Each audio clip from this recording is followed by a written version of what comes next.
नमस्कार मंडळी, तुमचं स्वागत आपल्या एक नवीन मिनी व्लॉग मध्ये. तर आपण निघालोय साईटवर. जाता जाता फ्रूट आणि स्प्राउट घेतलेलं. मी आलेलो मेडिकल मध्ये पेनकिलर घ्यायला. काच तुटलेली म्हणून मस्तपैकी सेडोटेपनी चिपकवलेली. आम्ही दिवसभर एवढं फिरतो की आम्हाला रोज डिझेल भरायला लागतं. सगळ्यांना आपलं आपलं काम सांगून आम्ही सरळ निघालो जेवायला. मी मेन्यू वगैरे काय नाही विचारलं, सरळ सांगितलं 2 चिकन थाली दे. खूप दिवसापासून रिलीज होती इथे रत्नागिरीचे हापूस आंबे भेटतात म्हणून आम्ही सरळ निघालो लोकेशनवर. कसे आहेत डझन?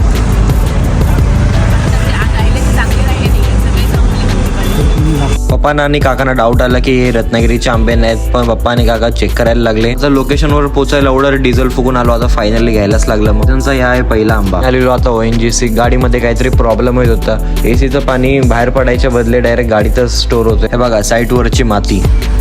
पार्टी बनलेलं होतं स्विमिंग पूल. गाडीतलं पाणी कपड्यांनी गाड्याच्या बदले बाईन डायरेक्ट होलच केला गाडी. कालचे वाजलेले 5. आता आम्ही आलेलो ONGC मच्छी घ्यायला. भाईची मॉर्निंग अजून झालेलीच नाही. आम्ही लावलेली नो पार्किंग मध्ये गाडी. जाताना स्मोक बार्बेक्यू टॅक्सी दिसली म्हणून आम्ही सरळ गेलो घ्यायला. आम्ही घेतलेली कलेजी, chicken wings, chicken leg piece. खूप दिवसानंतर भाईच्या दुकानावर गेलो. भाई विचारतो एवढे दिवस कुठे होता. दिवसानंतर बार्बेक्यू टॅक्सीवरच खातोय. तर मिनी व्लॉग इथेच थांबवतो. Thanks for watching. बाय.